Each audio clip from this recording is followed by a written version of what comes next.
so we had a question from Aoife about utilizing your mailing list. How many is too many emails or too few?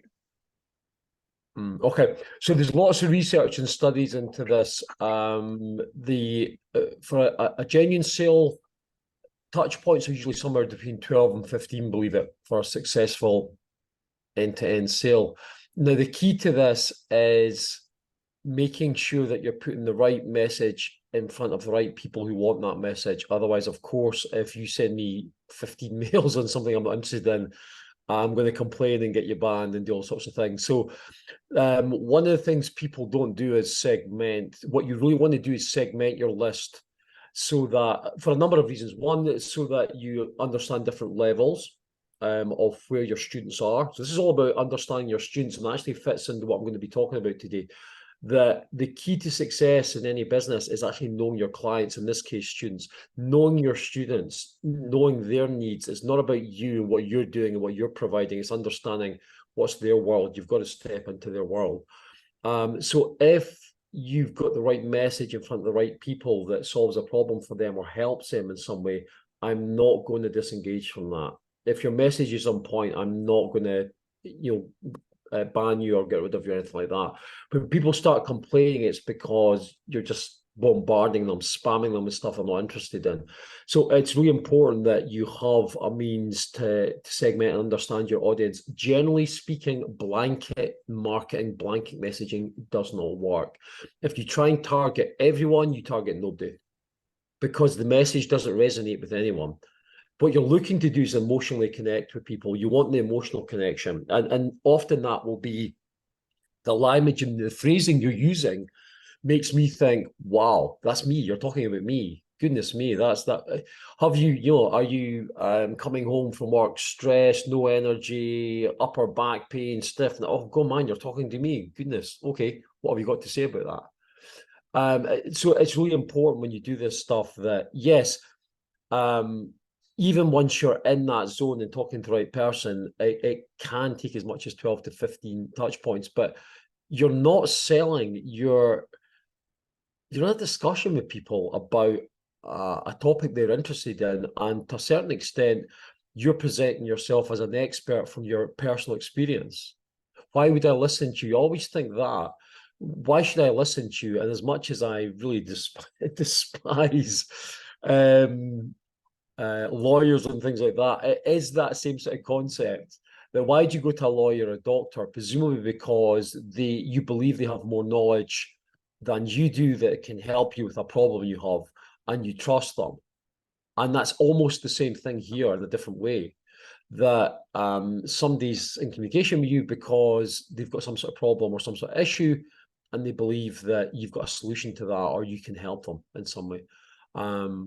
And that's very often, we're going to look later today, somebody's asked us to have a look at their website. They have a problem with stuff. And 99, if not 999 times when I look at somebody's website when they have a problem, they're talking about themselves. They're not talking, or they're talking about themselves or their passion or their, hey, you should do Ashtanga yoga, you should do, but to a lay person, that means nothing. And in fact, it can put me off.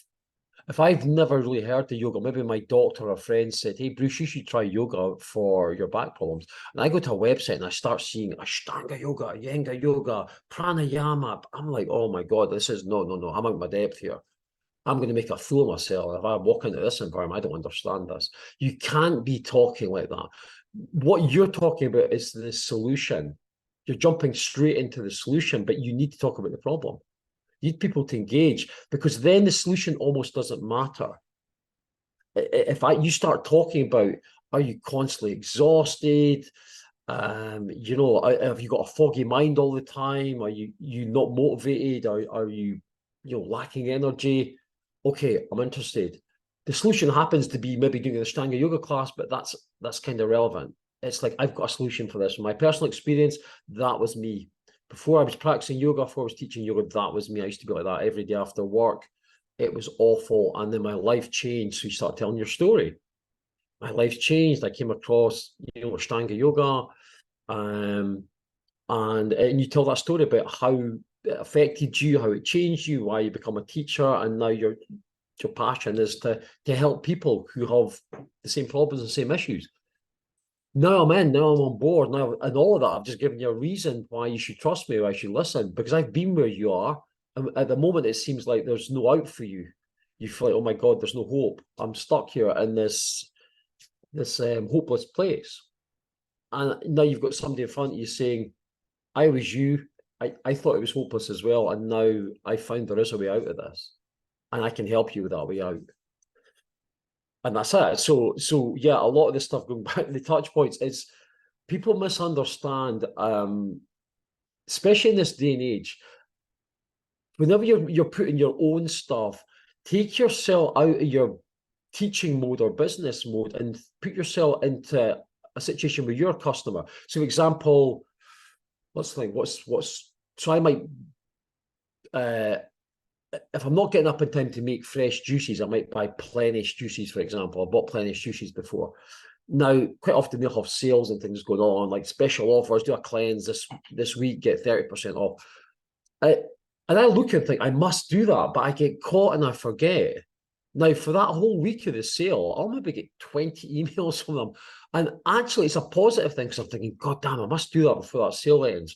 Now, if they sent me one email at the start of the week and went 30% off Pledge Juices, and I think I must do that, and I get caught up.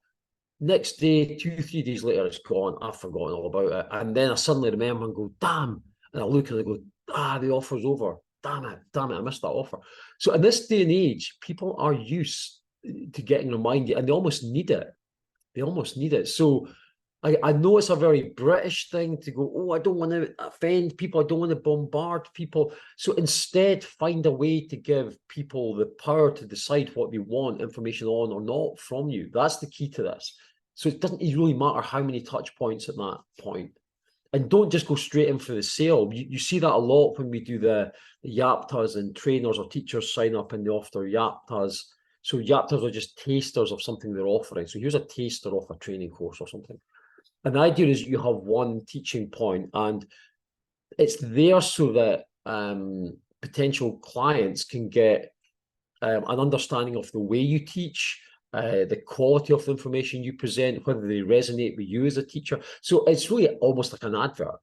And they can decide, and then the idea is that the teacher or the trainer does some sort of follow-up value offer or communication to say, hey, if you enjoyed that, I've got some more, or here's a free PDF, or I can, whatever, join my free online training or whatever it might be. And you build up a relationship of trust. So the key to what you're trying to do here is, in step one, is start to gain people's trust by demonstrating your understanding of their problem and your expertise and your personal experience within that environment, for that solution. I could talk for ages, but that's probably enough in the context of this thing.